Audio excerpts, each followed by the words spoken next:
Hey everyone, I'm Rob, and welcome back to another team up between the Knights of Horror and On the Fence movie reviews to bring to you another episode of SlashBack Friday.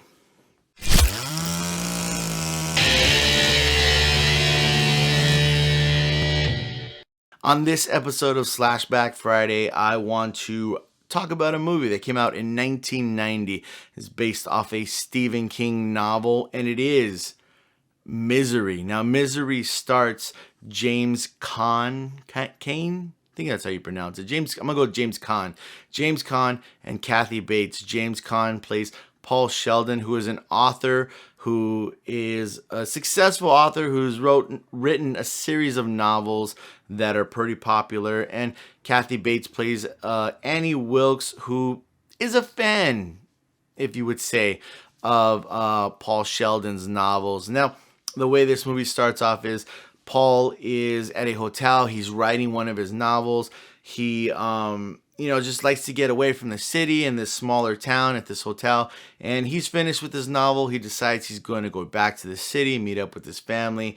But he leaves during a snowstorm, a pretty bad snowstorm. And as he's driving, he loses control, crashes his car, goes kind of down the road, down the mountain a little bit. But lucky for him, or maybe unlucky for him, our Annie Wilkes finds him and pulls him to safety, takes him to her house, and kind of nurses him to health, and just takes care of him. And whatever he needs, she's there, gonna get it for him, trying to do her best to take care of him. And in saying that, I don't want to give too much away of this movie in case you haven't seen it. I'm going to do my best to avoid any kind of spoilers. I'm just going to be, I guess, describing the things I did enjoy and still do enjoy about this movie. This is definitely, you get the feel of a 90s thriller. I wouldn't say this is a horror movie. It's more of a thriller, suspenseful, and it does a great job of making you kind of edge of your seat, kind of clawing your couch kind of feel when you watch this movie, just because of once Paul starts to get better, we start to discover more things about our dear Annie that are not so nice and not so wholesome as she kind of portrays herself as in the beginning of this movie. I feel like Kathy Bates does a great job of almost moods, like just complete mood swings, where you go from this really nice person to this really sinister, mean person.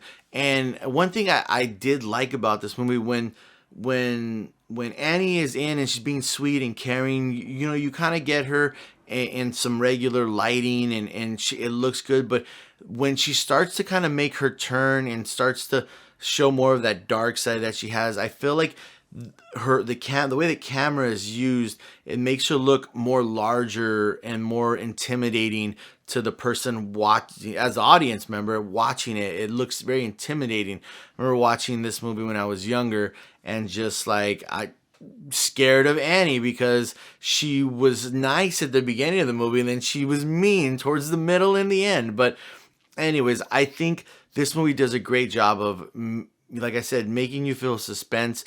It's more where Paul Sheldon, that character, is trying to find out why she's not letting him call or contact people, and he's telling her, like, hey, can you do this when you go into town? And she's like, yeah. And then when she comes back, there's an excuse why that didn't happen or why this person wasn't contacted. So I feel like they do a great job of the back and forth.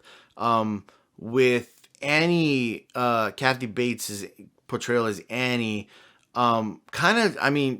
it just stands out and you remember her most. And I always remember from when I was little, her little Mr. Man, like just the way she talked to the character of Paul. Just this movie overall, there are some violent scenes in this movie, and I don't know, I watched it as a young child. I feel like I had to be like 12 or 13, but anyways, there are some violent scenes in this movie, and there are some cringy scenes where you're just like, oh, and I, to this day, if you've seen the movie, to this day, you will remember one specific scene in the bed, and it will traumatize you for the rest of your life. And if you watch it, you will just be prepared to be traumatized.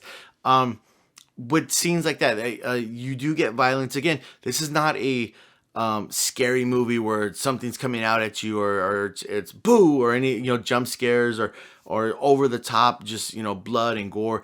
But this is a violent movie.